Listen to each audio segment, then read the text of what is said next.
கர்த்தரும் இரட்சகருமாகிய இயேசு கிறிஸ்துவின் இனிதான நாமத்தினால Jesus Christ miracle ministry YouTube channel பார்க்குற அனைத்து உள்ளவங்களுக்கு நண்பின் வாழ்த்துக்களை தெரிவித்துக் கொள்கிறேன். இயேசுதரும் இனிய குடும்ப வாழ்வுங்கிற தலைப்பில் என்ன கொண்டு பரிசுத்தாவின் தப்பன் உங்களோட பேசுகிறாங்க. இந்த வார்த்தைக்கு நீங்கள் செவி கொடுங்க. இந்த வார்த்தையின்படி நீங்களும் உங்கள் குடும்பமும் வாழும்போது கர்த்தர் உங்களையும் உங்கள் குடும்பத்தையும் ஏதேன் குடும்பம் மகிழ்ச்சியின் குடும்பம் தேவனாகிய கர்த்தர் கட்டாயமாக வாழ வைப்பாங்க. ஜெபத்தை குறித்து தான் பார்த்துட்ருக்கோம். இன்றைக்கி ஒரு ஜெபத்தை குறித்து ஒரு செய்தி பார்ப்போம். யோவான் 14:14 என் நாமத்திலே நீங்கள் எதை கேட்டாலும் அதை செய்வேன் அப்படின்னு வசனம் சொல்லுது. ஏசப்பா என்ன சொல்கிறாரு? என் நாமத்தில் நீங்கள் எதை கேட்டாலும் அதை செய்வேன் அப்படிங்கிறாங்க.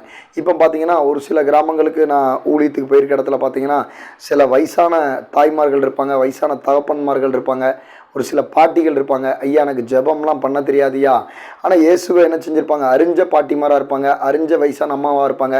எனக்கு ஜெபம் பண்ண தெரியாதியா அப்படின்னு சொல்லுவாங்க. ட்ராக்ஸ் கொடுத்தா எனக்கு படிக்க தெரியாதும்பாங்க.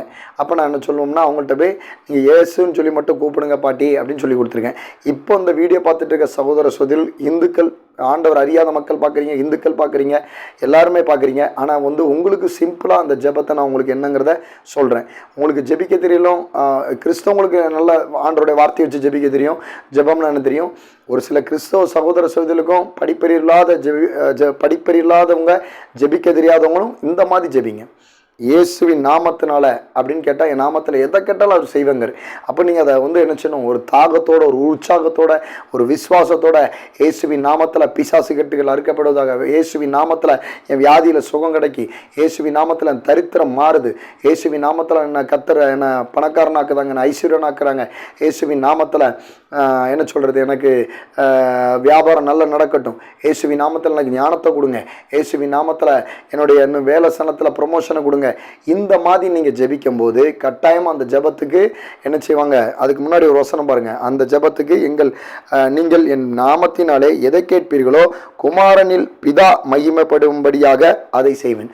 அப்போ நீங்கள் இயேசுவின் நாமத்தில் கேட்கும்போது அங்கே பிதா மகிமைப்படும்படி இயேசு என்ன செய்வார், அந்த காரியத்தில் உங்களுக்கு அற்புதம் அதிசயம் கட்டாயமாக செய்வாங்க. வசனம் அதுதான் தெளிவாக சொல்லுது. அப்போ நீங்கள் ஜெபிக்க தரலாங்கன்னு சொல்லி என்ன செய்ய வேண்டாம், நீங்கள் கவலைப்பட வேண்டாம். இயேசு நாமம் சொன்னால் பேய் கூட என்ன செய்யும், நடுநடுவும். இருக்கிறதுல எல்லா நாமத்திலும் மேலான நாமம் இயேசு நாமம். அப்போ நீங்கள் வீடியோ பார்த்துட்டு இருக்க சகோதர சகோதரிகள், ஜெபிக்க தெரியாத சகோதர சகோதரிகள் என்ன செய்யுங்க, இயேசுங்கிற நாமத்தை சொல்லி என்ன செய்யுங்க, ஜெபம் பண்ணுங்க. பிதாவே உமக்கு ஸ்தோத்திரம், இயேசுவே ஸ்தோத்திரம், பரிசுத்தவனை சொல்லிட்டு என்ன செய்யுங்க, இயேசுவின் நாமத்தில் எனக்கு வேலை கிடச்சிட்டு, இயேசுவின் நாமத்தில் என் பிள்ளைக்கு கல்யாணம் நடந்துட்டு, இயேசுவின் நாமத்தில் என் தொழில் இன்னும் ஆசீர்வாதமாயிட்டு, இயேசுவின் நாமத்தில் வியாதியில் எனக்கு சுகம் கிடச்சிட்டு, இயேசுவின் நாமத்தில் என்ன சொல்கிறது, இன்னும் நான் வீடு கட்டிட்டேன், வீடு கட்டுறதுக்கு உண்டான பணக்காரியங்கள் சந்திக்கப்பட்டுட்டு, இப்படி நீங்கள் சொல்லி ஜெபிச்சு இயேசுவின் நாமத்தில் வேண்டிக் கொள்கிற பிதாவே அப்படி நீங்கள் முடிச்சா கூட அந்த ஜெபம் கட்டாயமாக கேட்கப்படும். இயேசுவின் நாமத்தில் நீங்கள் ஜெபிக்கும் போது பலத்த அற்புதங்கள் அதிசயங்கள் கட்டாயமாக ஏசப்பா உங்களுக்கு செய்வாங்க. இந்த ஜெபத்தின் மூலிமா கண்டிப்பாக செய்வாங்க. அதனால் நீங்கள் என்ன செய்யுங்க, ஜெபிக்க தரலன்னு சொல்லி நீங்கள் என்ன செய்ய வேண்டாம், கவலைப்பட வேண்டாம். ஜெபிக்கிறதுக்கு எனக்கு வசனம்லாம் படிக்க தெரியாதையா, நான் படிப்பறிவு இல்லாத ஒரு சகோதரன் சகோதரின்னு நினச்சி நீங்கள் என்ன செய்ய வேண்டாம், ஃபீல் பண்ண வேண்டாம். படிக்க தெரியாட்டினாலும் பரவாயில்ல, நீங்கள் இயேசு நாமன்னு சொல்லி நீங்கள் ஜெபம் பண்ணி பாருங்கள். அந்த நாமத்தினால கர்த்தரா இயேசு கிறிஸ்து உங்களுக்கு பலத்த அற்புதம் அதிசயம் நடக்கும். உங்களுக்கு நல்ல ஒரு மாற்றத்தையும் செய்வாங்க. கர்த்தர் தான் இந்த வார்த்தையின் மூலிமா உங்களோட கூட பேசியிருப்பாங்க நான் விசுவாசிக்கிறேன். நீங்கள் கர்த்தரால் ஆசீர்வதிக்கப்பட்ட தேவ ஜனங்கள்.